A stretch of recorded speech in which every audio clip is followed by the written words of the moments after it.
This morning, I have the pleasure of introducing someone I've known, I think, Lynn, it must be, well over 20 years. I think so. Easily over 20 years. Lynn Madison of Lynn Madison Seminars owns a full service training and development company. I can't believe that all of you don't know her already. And she's devoted to the advancement of professionalism and education.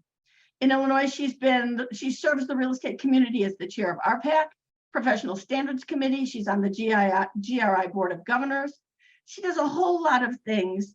And I'm kind of moving through this, but I'm going to say you can go and look at her qualifications. But here's the coolest thing about her. She's an extraordinarily talented and knowledgeable instructor that we've all grown to know and like and enjoy over the time.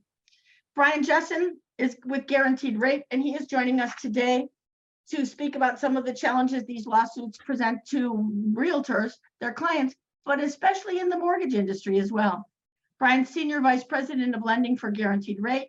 He specializes in residential mortgage lending, home equity lines and loans, lot loans, construction loans. I got a lot of bullet points for what you're doing here, Brian. Construction loans, multifamily lending loans, and he does this in several states, not only Illinois. Brian is one of the enormous supporters of NASBAR, so we always love to have Brian come. He's got interesting things to talk about. Again, I'm going to remind you that we are recording. We are recording this, and it will be available again. Please mute yourself because we are going to hold questions till the very end. Lynn, I am going to now turn this over to you. Thank you again so much for joining us, Lynn, today. Thank you very much. Glad to be here. Good morning, everyone. I'm thrilled to be here. I'm not necessarily thrilled to have to talk about the topic we're going to talk about, but I'm very, very pleased to be here with you guys. So we're just going to jump right into this. We're going to talk first about what's happening with all of this chatter. The NAR lawsuits, what we need to know, and what ultimately we're going to need to do. So we're just going to jump right into it. And as Deb said, if you have any questions, et cetera, we're going to handle those at the end because we want to get this all recorded straight through. And then we'll be more than happy to answer any questions that you have.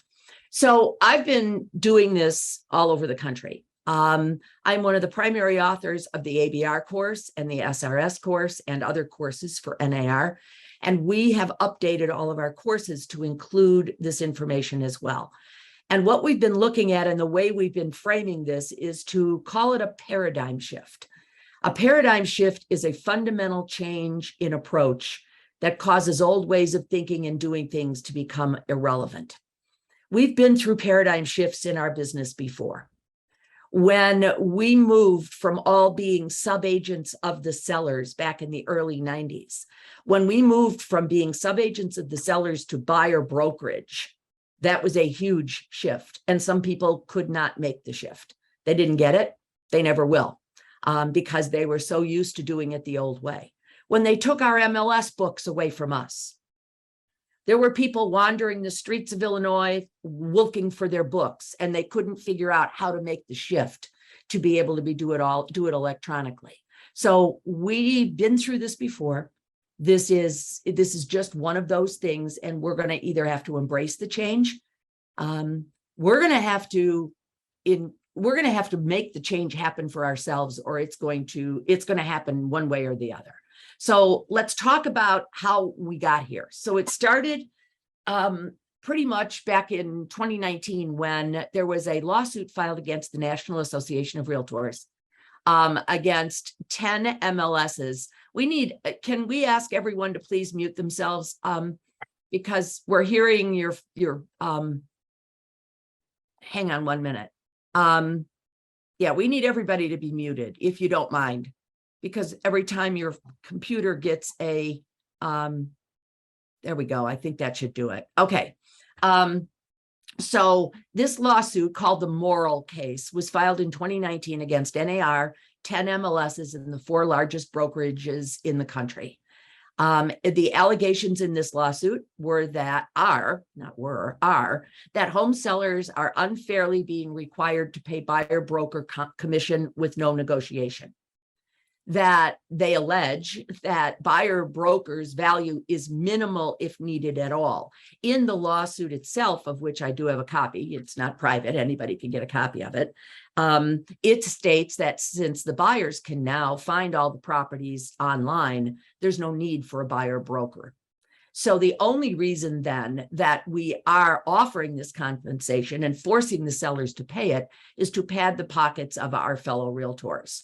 And it goes on to allege that buyer brokers won't show listings if the compensation is too low, forcing the sellers to pay even more. So this original lawsuit is currently in court. It's scheduled to be heard. It was supposed to be heard in the fourth quarter of 22, now first quarter of 23. This is not a class action lawsuit yet. They are going for class action status, which is tremendous. It would be on behalf of all sellers in the country if they can get it to be class action. Now, the lawsuit's going forward whether it's class action or not. There is another case that's kind of close to home for us. It's called the Sitzer case, and it's out of Missouri. It was classified as class action in April of this year. Same allegations as the Morrill case. And there are also, and this is only what I am aware of, there may be more, 8 other copycat lawsuits across the country. All of these are currently being dealt with by NAR specifically, by some brokerage companies, and by individual and collectively MLSs as well. So we have this, the antitrust lawsuit coming at us in civil court. We also have the Department of Justice. So in November of 2020, the DOJ, the Department of Justice, is the governmental authority that oversees the Sherman Antitrust Act. And they filed suit against NAR relative to the disclosure of compensation and cooperation to the buyers. This is in addition to the lawsuits I just told you about, which are being filed on behalf of sellers. This one's coming at us on the buy side. So the DOJ settlement, which is what they gave to NAR, and they said, fix these 4 things and we're good. Okay.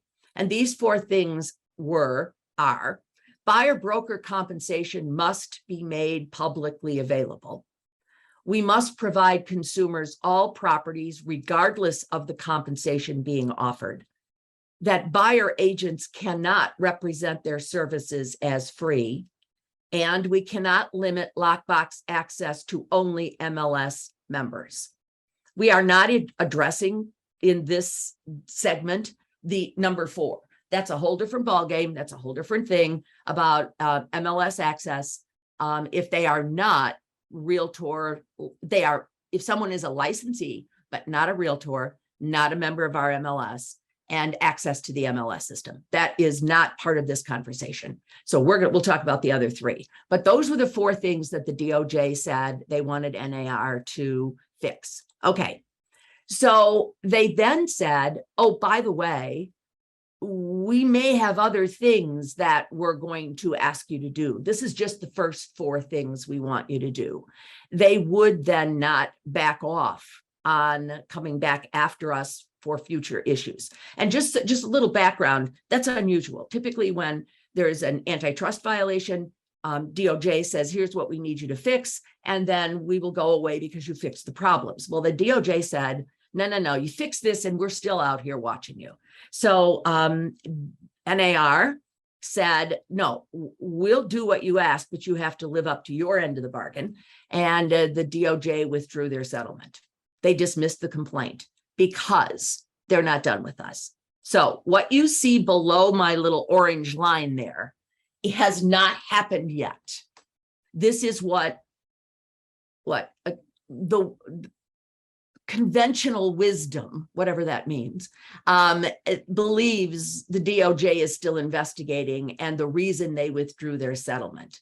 So I want to talk about the clear cooperation policy for just one moment, because it's only being mentioned because it's part of this. It's not the biggest part of what we're here to talk about today. Clear cooperation policy requires listings to be put into the MLS in 1 business day after going public, or 24 hours, depending on your MLS. So I'm going to stop here for a minute. So Lisa is saying she can't see the screen. On my end, it's showing. So Hasame, Deb. Hasame will fix that for her, Lynn. She'll Okay, address got it. All right. I just wanted to make sure we were She will. okay. Okay. I can see All that. Lynn, we'll keep track of Got that. it. Got it. Okay. So the clear cooperation policy requires listings to be put into the MLS within 24 hours or the next business day. Our MLS is within 24 hours of it going public. So the minute my listing goes public, I have to put it in the MLS within 24 hours. And there are some brokerage companies across the country who are challenging that and saying that you can't force me to put my listing in the MLS in 24 hours. So we believe that the DOJ is looking at that as well. That's not a big part of the issue, because if the DOJ looks at it, at what's in the best interest of the consumer, the sellers and the buyers, they'll leave the clear cooperation policy alone. Okay, but what we're here to talk about and what the issue is the participation rule. NAR's rules are that when we put a listing in the MLS, it is an offer of cooperation and compensation. In order for me to put the listing in the MLS, I have to offer compensation to the co-op brokerages who bring in the buyers. That's what's being challenged. Though it's being challenged is that requirement to put an offer of buyer brokerage compensation in the MLS. That's the other shoe that we're waiting for the DOJ to drop. Because both the DOJ and those lawsuits I talked about, that's the problem, is that because I can't put Mr. and Mrs. Seller's listing into the MLS without an offer of compensation, our conversations that we've been having with the sellers is leading the sellers to believe that we're forcing them to do this. And we're going to have to change our conversation. That's what this is all about, is the compensation conversation needs to change. So we did change a few things, and that became effective January 1st of 22. So they've been in effect all year. And even though the proposed settlement between NAR and the DOJ is at an impasse at this moment, these changes NAR believed and felt needed to be done anyway. And we're moving towards, the DOJ isn't going to withdraw any of those 4 things they already talked about. They're just going to add to it. So these 2 things that we're going to talk about became effective January 1st of 22. First of all, the display of the offer of compensation. The DOJ said that the MLSs must include the offer of compensation in the data feeds that go to the participants. It must allow you as a brokerage company at your discretion to share the offer of compensation on your website, because they believe that the buyers need to know what that compensation is. Because if you really think about it, the buyers are paying that in the amount of money they paid the seller. So they said it's got to be made public. So what happens then is in the feed, the data feed that goes from the MLS to your brokerage company website now does include the offer of co-op compensation. It does show up on many, many websites, not just their own listings, but also all of our listings. So if you go on to some websites, some brokerage company websites, you will see the offer of compensation on there. Your buyers are seeing it. So the buyers are now starting to ask, what is that all about? Do I pay? So it's becoming, and this was the DOJ's intent, is that it needs to become publicly available. So this is the offer of co-op compensation only. It's not with, nobody is publishing the amount of compensation the sellers are paying to the listing brokerage. That is none of the buyer's business. All the buyers care about is the buy side of the compensation. And this is from the Department of Justice. There has to be a disclaimer on there that the offer of compensation is being made only to participants of the MLS where the listing is filed. None of that changes anything. So if somebody came in to show your listing and they were not a member of MRED, they're not a member of our MLS, then there was no offer of compensation made to them, even though compensation is being published on the websites. Whether or not your brokerage company is publishing the compensation on your website is entirely up to your brokerage company. No mandatory, as I said, it's not mandatory to do it. It was just mandatory that the MLS has made it available. And MRED did make it available months and months ago. So the public display of compensation is now in the IDX feed that is going to the brokerage companies. And on MRED's website, you can go there and see a bunch of frequently asked questions on this whole, from the MLS side of things, on this whole topic. Now, I will also tell you that buyer brokerage compensation will be showing on the client copy of the MLS printout shortly. I don't know when exactly, but we know it's being done. And one of these days I'm going to say it's going to show up on there and I'm going to have 15 people go, Lynn, it's on there now. So even though I am on MRED's board, doesn't mean they run everything past me. So I'm just letting you know, but it will be on the client copy very soon. Okay. So the second thing that changed because of all of this is in the code of ethics. Our MLS policy had to change, and standard of practice 12-1. It now says realtors must not represent that their brokerage services to a client or customer are free or available at no cost to the clients unless the realtor will receive no financial compensation. So that means that you can still tell a seller, we do a free market analysis. That's not a violation. It is free. Unless you're charging for this to do a CMA. Well, that's a whole different ballgame, but that you can still say. What you cannot say is, Mr. and Mrs. Buyer, we do all of this for you and it doesn't cost you anything. And I'm going to tell you that there are still websites there are still brokerage company websites that when you go there and it talks about why should you use a buyer agent and what does a buyer agent do for you, those kinds of things. First thing on there, it says, because it doesn't cost you anything. We're already close to being 12 months into this change, and we still have brokerage companies saying that it doesn't cost the buyers anything to use a buyer brokerage.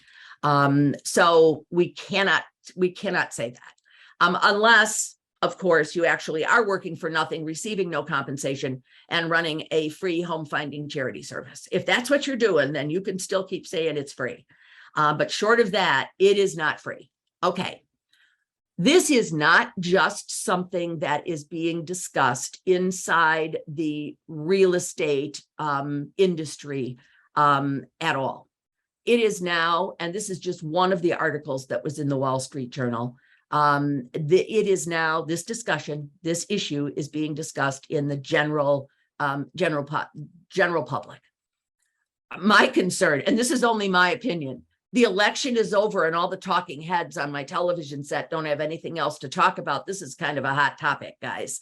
But part of it is they don't understand. And that's part of what this is all about, is that these lawsuits are based on false information. This article is an indication of that. So this article in the Wall Street Journal, and this was, I believe, from February, March, whatever, sometime this past year. My bad that I don't have the date on there. But it was about how should real estate agents be paid. And they ended up with these conclusions from 3 different researchers. And this is what they said. The Wall Street Journal comments were, these are the 3 things these experts said should change. That they should allow the buyers and the sellers to negotiate their commission separately. I don't think anybody's got to, that is what's going to happen, but that was number 1. Number 2 is to allow compensation to be paid a la carte. So if, for example, all the buyer wanted me to do was to open the door and let them in, but not write the contract, would I charge something different for that? The problem here in Illinois, not the problem, the issue in Illinois is that we can't do that. We must give minimum services, and minimum services in Illinois means if I have an exclusive agreement with someone, then I have to be involved in the transaction. I can't just, for example, list their house, put them in the MLS and abandon my seller. Okay. And then they said the other suggestion was compensation based on performance. So a percentage of what the buyer saves under a base price. And on the listing side, a percentage of what the seller gets over that base price. This is stuff that is either already happening in our business or is fundamentally almost impossible to do. Nothing is impossible, but a lot of this is already happening. So, ladies and gentlemen, we've got all of these people weighing in on how our business should be done, both internally in the real estate space as well as externally. So what does all of this mean? That our compensation conversation with the clients has to change. There is a high probability that you will need a buyer representation agreement to get paid. And that means we have to effectively communicate our value proposition to our clients. I believe that we do a very, very good job of that with our sellers, because we go on a seller consultation, on a listing presentation, and we tell the sellers what we're going to do for them and how we're going to help them get the most money, the quickest sale with the least amount of inconvenience, and get their transaction to the closing table. Because if we can't explain our value proposition to the sellers, they're not going to list their house with us. But many of us have not had the need to, or even attempted to, have that same conversation on the buy side. So this will change our conversation on both sides, most especially on the buy side. So with all of that having been said, kind of what's pushing us in this direction, I want to talk for just a moment about disclosure of compensation. This is what it currently says in the Code of Ethics.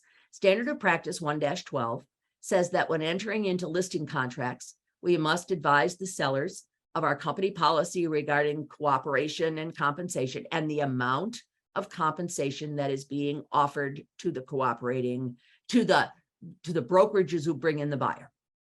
We must disclose to our, and this has been in the Code of Ethics for years. So you're already used to doing this. Mr. and Mrs. Seller, compensation is this. This is how much we're paying out to the co-op broker. It also says companion standard of practice 1-13 when entering into buyer agreements. Now, need to just do a basic agency thing here for a moment. We are presumed in Illinois to be the agent of the person with whom we are working. We do not need a buyer representation agreement to be the agent of the buyer. And nowhere in that standard of practice does it say when entering into a written buyer agreement. You are in a verbal agreement to represent the buyer when you say, let's go look at houses. So that means that when we are working with a buyer, we are supposed to disclose the amount of compensation to be paid by the client. So on the presumption for just a moment that you are not using a buyer representation agreement, then your client is not responsible for paying you any of the commission. Then it says at number 3, the potential for offsetting compensation from other parties. So right now, all these years, we should have been saying to the buyer, Mr. and Mrs. Buyer, the compensation that my brokerage company earns for finding you the right property at the right price and terms, negotiating that for you and making sure we get to the closing, ranges in our marketplace anywhere from this till this, because we are willing to work for that. So here's it, and we haven't been. In many cases, what we've been saying is, Mr. and Mrs. Buyer, don't worry about any of this. It doesn't cost you anything to use a buyer broker. We're not having the conversation at all. So yes, we are supposed to be disclosing our compensation to the consumers even now, before any of this changes. All right. So what if there is no mandatory offer of compensation in the MLS? Let's go with, because that's what many people believe is going to happen. It won't be mandatory. It'll still be, you can still do it. It just won't be mandatory. If that's the case, how will you explain compensation to the sellers? How will you get paid as a buyer brokerage And how is all of this going to change your compensation conversation with your clients? Because it will affect it. So let's start with, as we get into this compensation conversation issue, there are already, that we know of, 4 MLSs, this one being the first one, Northwest MLS in the Oregon, Washington area, that it is no longer a default position. There are already MLSs that are saying, we know what's coming and we're just going to eliminate it now. MRED is not doing that, but there are MLSs out there that already are. So this is not so hypothetical off in the future that we should not be already thinking about it, because if these lawsuits push us in that direction, we're all going to have to do it as a option. All right. So now, what do we need to do? Let's start with the sellers. We have to stop saying to the sellers, the commission we charge is X and we pay out Y to the buyer brokers. Because what that looks like and sounds like is the seller has no option. This is this big number, and this is the compensation that we charge. And then I say to them, and we're going to pay out this amount. Because if we don't pay out at least Y, no one will show your listing. And we wonder why the antitrust people are after us. We are making it sound to the sellers like they don't have any choice. We need to change how we, and when you're going to see when we're done with this, that I'm going to say to you, the bottom line here is we're going to be doing the same thing we're doing now, but there's just going to be extra steps involved in doing it, because compensation has to be talked about as 2 parts added together to make the whole. Mr. and Mrs. Seller, this is the compensation that our brokerage company charges to do everything we need to do. So this part is for the listing office. And now let's talk about what we're going to offer to the buyer brokerage, to the brokerage company that brings in the buyer. And I have to stop saying buyer brokerage, because if your own company brings in the buyer, so it really is just to the brokerage that brings in the buyer. The total compensation is really being paid by the buyer and the seller in the price the buyer agrees on and the seller agrees to accept. So we need to change the conversation. Now, there's one other thing that I want to talk to you about, and then I'm going to bring Brian into this because I want him to, we talked about this, and I think I need Brian to just do a couple little minutes here for us on this. And Brian is also here to answer any questions you've got about the financing side of all of this when we get to the Q&A portion. So we have to stop offering buyer brokerage bonuses. We just have to stop it. I have always had a problem with this. Even back in the day before the DOJ had a problem with us, I had a problem with this. The license law says that I have to put my client's interests ahead of my own. Are we saying that, okay, my seller's house is not selling, so I'm going to offer a bonus to the buyer brokerage? Now the buyer agents will show my listing because they make more money. That is totally what the DOJ and the class action lawsuits are claiming we do. So if we're going to continue to offer buyer brokerage bonuses, we might as well just line up and start testifying against us, because we are making it sound like that is that's what we do. Pay me, throw more money at me, dangle a carrot, and I'll now open a corral and let buyers out that were pushed in there because you weren't paying me enough money. It stinks. It shouldn't be happening. So now I'm seeing bonuses in the MLS. And I would suggest to you that we stop doing this immediately. If you have a seller who wants to offer let's just say a $3,000, $5,000, $3,000, whatever, let's use a $5,000 bonus to the buyer brokerage, why wouldn't they offer that bonus to the buyers? Put it where it's going to do the most good. They could pay the buyer's closing costs. They could prepay homeowners association fees at the closing. They could pay title charges. And one of the most, I think, and that's why we have Brian with us today, is to talk to you about, can the seller buy down the buyer's interest rate instead of offering a bonus to the agent? The answer is yes. And now I'm going to turn it over to Brian because I want him to kind of, every time I talk about buying down the interest rate in a live class or even on a Zoom class where we have a little more time than an hour, I get people going, I don't get it. I don't know how that works. I'm assuming you guys already know, but we're going to have Brian go through it anyway. So Brian, you want to just give him a little overview about the mortgage loan interest rate buy downs? Yeah, I will. First, also, too, don't forget when you're offering incentives to buyers, you can give a closing cost credit of anywhere from 3 to 6% of the agreed upon price. Just from a lender standpoint, it can't exceed the actual cost to do the purchase. So, for instance, like your title fees and your lender fees, you can count the escrows into that. You can count don't pay your homeowner's insurance till closing. You can put your attorney's fees on there. So the prepaid interest on the loan. So all those things that you can do to try to bump up that. So a lot of people are doing closing cost credits. And part of that closing cost credit, if it exceeds that, would be, for instance, a rate buy down. I have somebody transferring to Arizona with ADP, and they're getting a huge amount of incentive from ADP. So what we're doing is covering all the costs, but also using this rate buy down. So what a rate buy down is two types. One is basically a decrease in the interest rate, either permanently, if you do a permanent rate buy down, or on a temporary basis for a few years. And the temporary one's the one I'm going to focus on more. With interest rates being so high, there's a presumption here over the next period of time, whether it's 12 or 24 months, that rates will probably start coming down and there'll be a chance to refinance. So it's really a perfect way to get the interest rate lower in the current higher interest rate environment. So like we were at 3% or less a year ago, now we're top of 6%. We've been coming down a little bit lately, but still it's more than double what it was a year ago. So it can be paid, the permanent one can be paid by the buyer, lender, or the seller. The temporary one, the one I'm going to focus on, is either paid by the seller or by the lender, I should say, or the lender.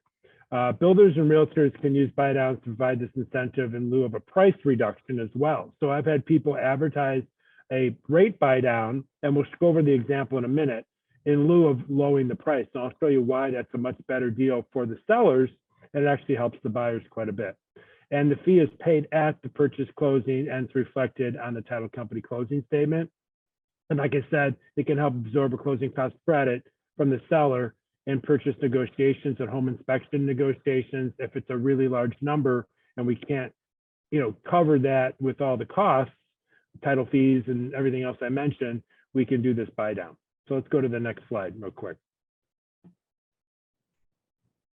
So here's the scenario. I'm going to talk about the scenarios and they're going to show you side by side. I'll do this really quickly. So scenario one is just simply a $500,000 purchase price, $400,000 mortgage loan. I took an interest rate from a couple of days ago, 6.5% with no points. There's your payment, and there's your payments over the first 2 years. That's how much the buyer's paying a principal and interest over 2 years. Let's go to scenario two. Scenario two is the same thing, $500,000 purchase price, $400,000 loan. It's called a 2-1 buy down. So what that means is the first year, the interest rate is discounted by 2%, and the second year it's discounted by 1%.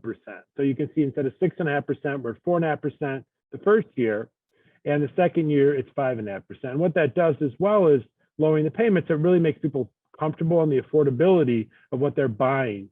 In fact, there's a broker on this call that called me and asked me to do a side-by-side comparison of what rates were like 9 months ago versus where they are now, and the fact that people were paying over purchase price 9 months ago, and now there's a chance possibly for a discount depending on the property. It ends up being the total payments were actually a little bit less now than they were 9 months ago because of that pricing ability to discount. So there's your payments over 2 years of 4.5% and 5.5%. So the payment savings over 2 years to the buyer is over $9,000. And like I said, there's a pretty good chance of us being able to refinance this loan over the next 2 years. I can't guarantee that obviously, but that's probable, very probable. So let's go to the last slide. So here's your exact side-by-side example, 6.5%, what you paid over the first 2 years. And with this buy down, either putting into the lender paying or a lot of sellers are paying this and showing this as incentive, it's over $9,000 cheaper for the buyer. So I've had several people offer this. They sold their listings faster the buyers are excited about getting a below market interest rate. And there's other buy downs. There's lots of different types of buy downs. I won't get into all those details, but we have a lot of them to offer. And this is becoming super popular with what's happened with interest rates over the last year. So definitely get a hold of me. We can do marketing pieces for you. We can put it on a marketing flyer for your listings. And obviously we can give an example like this for your listing to really help show people the economic benefits of this rate buy down. So hopefully that's a real quick stat overview of it. And if any questions, I guess we'll handle those at the end of the presentation. Thank you. Thank you. Thank you very much, Brian. What we just wanted to do here is to just make sure that everybody understands. So if we offered the buy down, a seller will buy down buyer's interest rate, do a 2-to-1 buy down. If my buyer doesn't want that, then he knows that he can reduce the price by that amount. So the net effect is the same thing, but you get more mileage out of the buy down. And in the market that we're in right now, since I'm seeing so many bonuses and we need to stop it, we need to restructure that. And that's something we can do right now, which we believe would help your sellers get their homes sold as well, as Brian said. So Brian's still with us. He'll be here at the end if you have any questions. So here we go with the sellers now. For all of the services we provide you in the transaction, we charge X. That's our portion of the compensation that stays with the listing office. Now let's talk about the offer of compensation to the buyer brokerage. In our marketplace, most of our buyers do not have additional funds at the closing to compensate their brokerage. The lenders will not allow them to add it to the purchase price, but they will allow them to include it in the purchase price. And most buyers would rather have it be a part of their transaction than have to pay it at the closing. Now, we all know, depending on the price point of the property and how much money the buyers have, they may or may not have that money. So it just depends on the marketplace. But even if they've got it, they may still want it to be a part of the way it has been for the last umpteen years, which is buyer pays the seller a price for the house. Seller had no money to pay anybody anything till my buyer showed up with buckets full of cash or a 30-year mortgage that then gave the seller the ability out of that purchase price, the ability to pay all the compensation, both sides. So all we're saying is that's the way it's always been. And now they're trying to bifurcate that. Now they're trying to say we have to separate it. Not that I have a problem with separating it, but the bottom line is that in most cases, the sellers are still going to need to, offer compensation. So we explain it to the seller and the seller says, okay, let's put compensation in the offer of, let's put it in there. And now you as a listing agent, put it in the MLS with the offer of compensation, whatever that offer is. Or the seller says, no, if I don't have to pay the buyer brokerage, I'm not going to pay the buyer brokerage. Or they say, I only want to pay him 4 cents in a chicken. And by the way, we're already starting to see a lot more listings with $1 for compensation in the MLS now. So the MLS rules are, when I put the listing in the MLS, it's an offer of cooperation and compensation. We have to offer compensation. $1 is compensation. So we're already starting to see this in kind of a little bit of a different way. So now a listing agent needs to prepare the seller for the buyer's options. And that's what we want to get to here, is to make sure we have time to cover all of that. So there is a difference between adding it and including it. So for example, if we had a $100,000 property and my buyer bought your seller's home for $100,000, there was no compensation being paid to the buyer brokerage. So my buyer owes me the compensation. He's going to put $10,000 down. So he's going to mortgage $90,000. But instead of mortgaging 90, he says, we want to mortgage $93,000 because we want that extra $3,000 to pay our brokerage. That's not going to happen. The lenders, Fannie Mae, Freddie Mac, all the rest, is not going to happen. But here's what can happen. The buyers offer $103,000 to the seller, and the seller pays the compensation to the buyer brokerage. This is in my opinion, very good example of tomato and tomato, because it's still $103,000. What you're seeing on the screen is the way we've been doing it all along. It needs to appraise at $103,000, but the properties have been appraising with our compensation already included for umpteen bazillion years. So none of that's going to change. It's just how we have the conversation.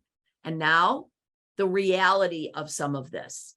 If I am a buyer agent and my buyer wants to look at a property that is not offering any compensation to the buyer brokerage, okay, I'm going to do a CMA for my buyer. And the comps are going to show that the last 10 houses in this subdivision all sold for around $100,000. And they all paid buyer brokerage compensation. This listing is not paying buyer brokerage compensation.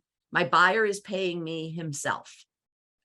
There is no way my buyer is going to pay that seller $100,000 for their house. Why would they? When all 10 of these other ones, the buyer brokerage compensation was covered. My buyer's going to pay your seller $97,000 because he's going to pay me the $3,000 himself.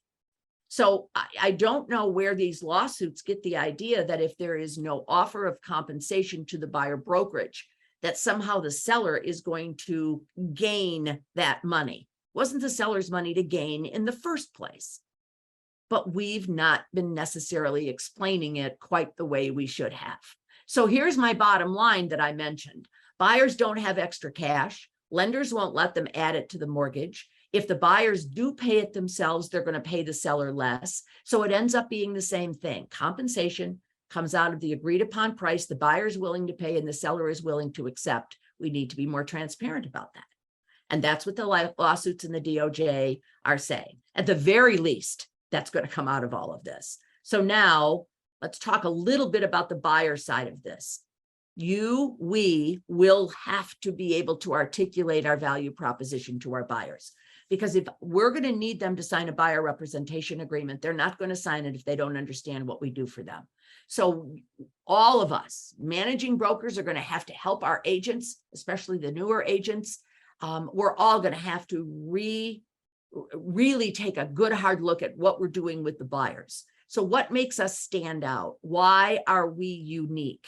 Because in order for us to demonstrate value to our clients and show them that we are their trusted advisor, to show them that we are not just the keeper of the keys that gets them into the house. Most clients don't understand who works for who. They don't understand how things work. They don't understand how people get paid. Most people don't even understand the difference between a client and a customer. So we need to, let me say, some of you have already got this down. I would agree with that. I know many of you on here. I see your names. I know you guys. I haven't seen you since, well, for a long time, but I know you're doing this. It's not going to be hard for you.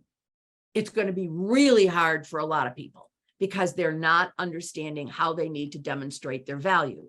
In order to get commitment from the buyer, we have to show them what we do. And a lot of buyers think they already know everything because they're on the internet.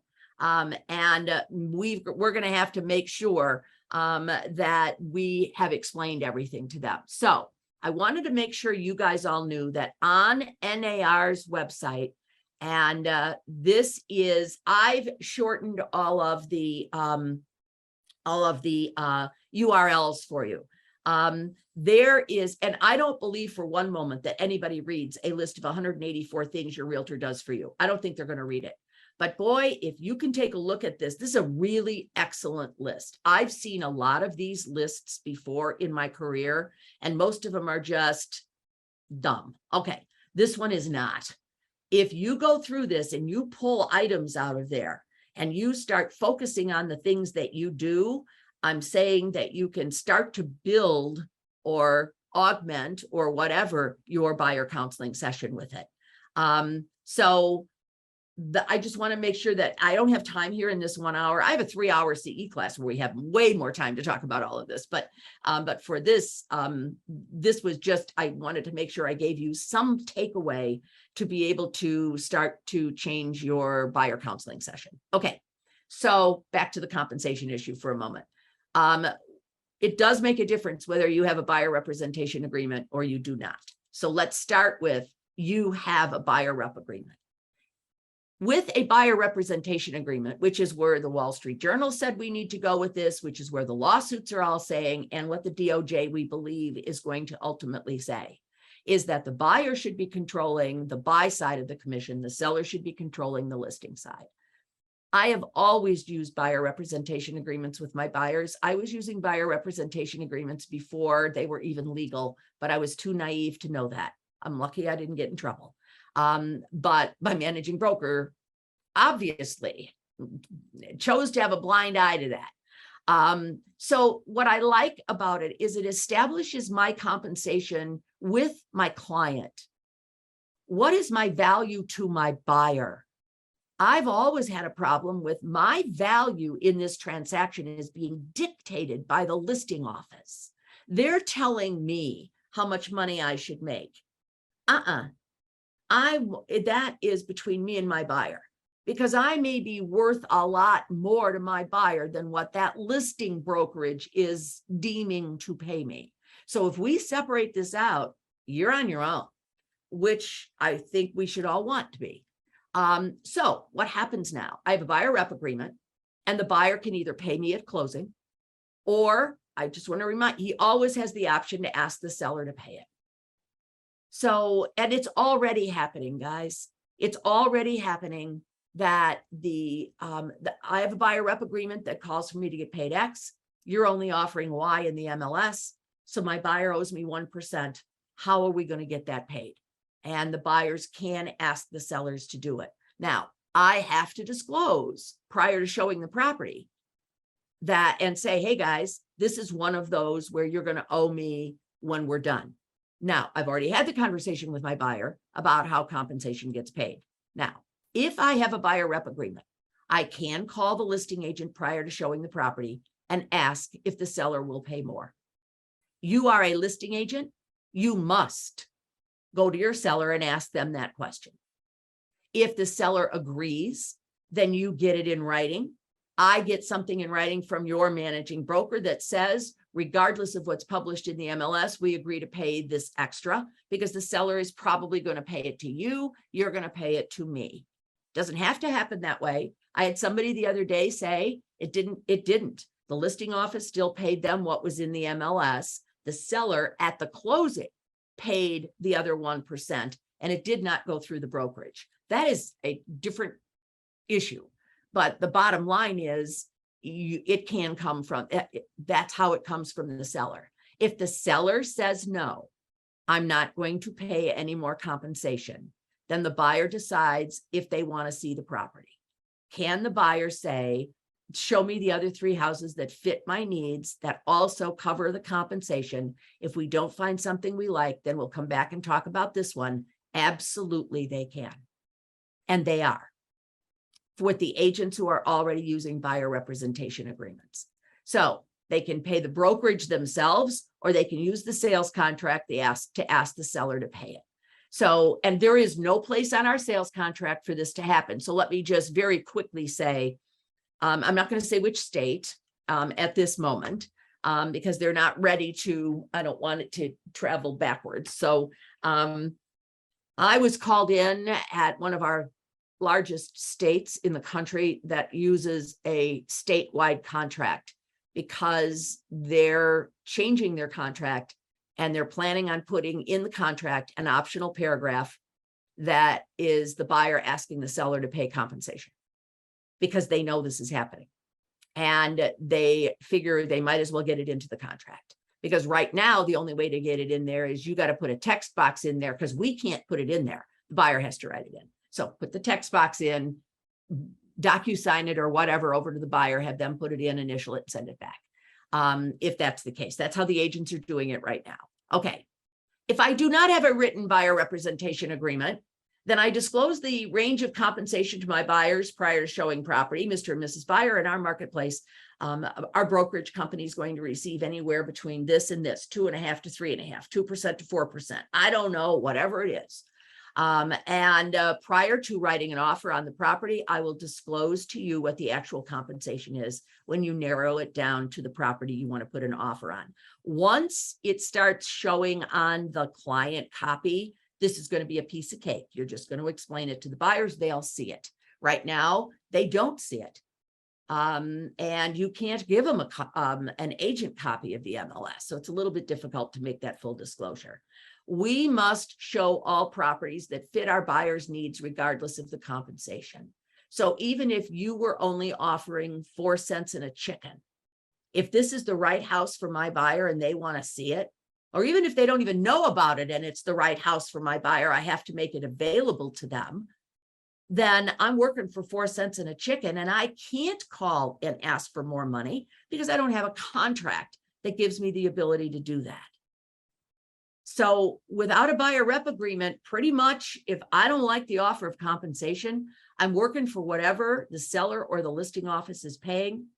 I could say to my buyer, of the 4 houses you wanted to see, 3 of them are all lined up and ready to go. But on this 4th one, I don't like the offer of compensation, so you're free to go look at it with whomever you would like. I want to be in the room when that happens. I want to be there with you when you say that to your buyer as they walk out of your office and go to another agent. Because if this is the first time the buyers have heard anything about compensation, when you've got a problem with what's being offered in the MLS, which remember could end up being 0, then I think you're going to lose your buyers. We've got to have this conversation up front. And the other option is to have them sign a buyer rep agreement, and then you can do everything we've already talked about. So it is fundamentally going to change how we do business. And we're going to need to make sure that we are staying on top of that. The compensation is negotiable, but only with the buyer's permission. And here in Illinois, you need a buyer representation agreement to do this. You can't be negotiating the commission without your buyer's permission. And why would they give you permission to ask for more money? Consequently, maybe it's going to cost them more money to buy the house, and they don't have any commitment to pay you anything. It just doesn't even make sense that they would even agree to that without a buyer rep agreement. So a couple of other things I want to make sure that you know are all available to you on NAR's website, because NAR is doing everything they can to give us the ammunition and the information we need to be able to have these conversations. There are a couple of articles on NAR's site about the commissions being negotiable. So when you have a listing agent, for example, when you ask them prior to showing the property, and you should not be asking, will the listing office pay me more? We got to stop trying to take money out of the other person's pocket in order to put it into ours. Oh, don't even get me started with that. But the bottom line is, I'm not asking you, the listing agent, to pay me more. I'm asking whether your seller will pay more. Perfectly okay to do. There is no violation here. The only violation would be is if I was asking for it and I don't have a buyer rep agreement because I don't have permission from my buyer to ask for it. So this is a great article on that. And when that listing agent says you can't do that, you've got the ability to say to them, yeah, well, unless they've changed the rules.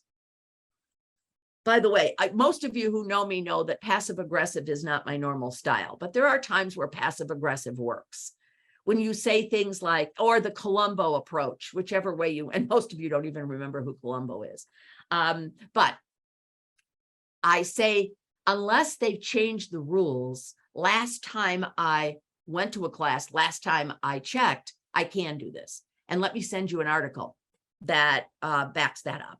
So nobody changed the rules, but it sounds better than saying to the listing agent, you dummy, yes, I can do this. There is a whole website called competition.realtor. That's where most of this stuff can all be found.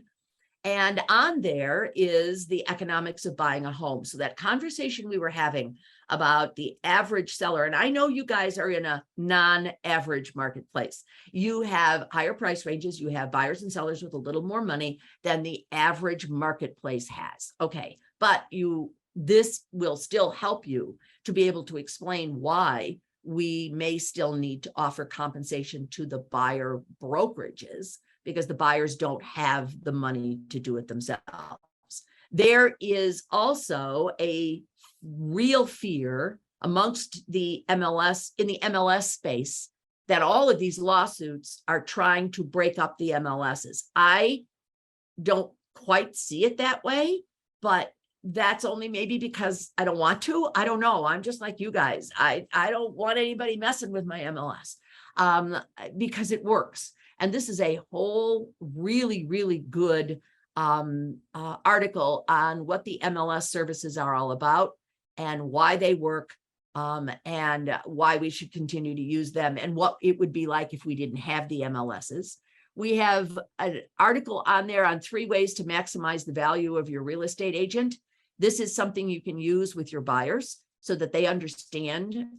This is certainly by no means a full description of your services to a buyer, but it'll at least give you some something that you can use. And then there's another one called the Essential Real Estate Agent. And what, again, same type of thing as the other one. On NAR's website also is, and you can just go to NAR's website and just put in competition in real estate. You can put in there what commission issues, it'll all show up. There are some, it's a pretty comprehensive Q&A, frequently asked questions. So if you're struggling with how do we explain this, go there, go to NAR and get some of the information that's on there, because it will help you with this whole, I mean, look at this. It's pages and pages of information to help us have these conversations a little bit differently. And then there's this one, how real estate commissions work. So for all of you who are sitting there listening to this, either live while I'm doing it, or when this gets recorded, and you are all sitting there going, she's been crazy as a loon all the years I've known her, and she's at it again. And you think this is just what? Crazy talk, and it's not going to, here it is. You need to understand how commissions work. So let me just share with you very quickly. I won't say where I was. I was not in the Chicagoland area, but I was in the state of Illinois when I was having this conversation. And we have a brief discussion of this in the core class and in the managing brokers class for CE. So as we were talking about it, I had a gentleman sitting in the room, and he raised his hand and he said, this whole thing is ridiculous. This whole thing is ridiculous. When that seller pays me my commission, it's none of their business what I do with it. I don't even understand why I have to tell the seller what I'm doing with that money, because once they give it to me, it's my commission and I can do whatever I want to with it. And I thought to myself, holy moly, that changed 25 years ago. But so we still have people who don't understand all of this. And they didn't even get through that paradigm shift. And now we're expecting them to get through this one. So take a look at it. Very good article on how real estate commissions work. So I said I'd get you done here with the formal part of this in an hour. We did it. I'm going to give you my email address if you have any questions. No, I do not share my PowerPoint with you, because my PowerPoint in the hands of someone who doesn't know how to explain this is only going to get me in trouble. But I'll be more than happy if you've got any issues, email me. Do not call me on the phone. I don't answer my phone. Well, neither do you guys. So let's be real. Lynn at lynnmadison.com. And you have Brian's email and you had Brian's information as well. So that we're here for you. Now, we thank you for joining us. We're glad you were with us, and we hope that we gave you some insight on how to handle this paradigm shift. All right, Deb, I'm going to turn it kind of over to you. Okay, I'll wind this up for you, Lynn. And Brian, I don't know if we have any questions, so I'm going to let you decide how you want to handle that. Brian, you have your hand up, something you wanted to add in here? Just wanted to say something that's kind of an outsider looking in. So obviously I'm not a realtor, but I've always felt like it would be better if the seller paid for the listing and the buyer actually got paid the realtor on their side, where they're actually negotiating, where they're getting paid by the buyer, the seller's, paying the listing agent. I always felt that was better. And in the end of the day, kind of like Lynn indicated, the price would just be less, because if the seller's looking to net X amount of money and they don't have to pay the buyer's side of it, I think the price should just be adjusted downward. So isn't it all sort of in the end of the day, as an outside consumer looking in, actually better, so that your buyer's agent's getting paid by me, and then the price is just less. And so it's sort of a little bit kind of works out in the end, and you truly have representation as a buyer, that you are paying your buyer Correct. agent to do your job for you? Isn't it actually overall better? It may be more confusing, but as a consumer, Yeah. isn't it better?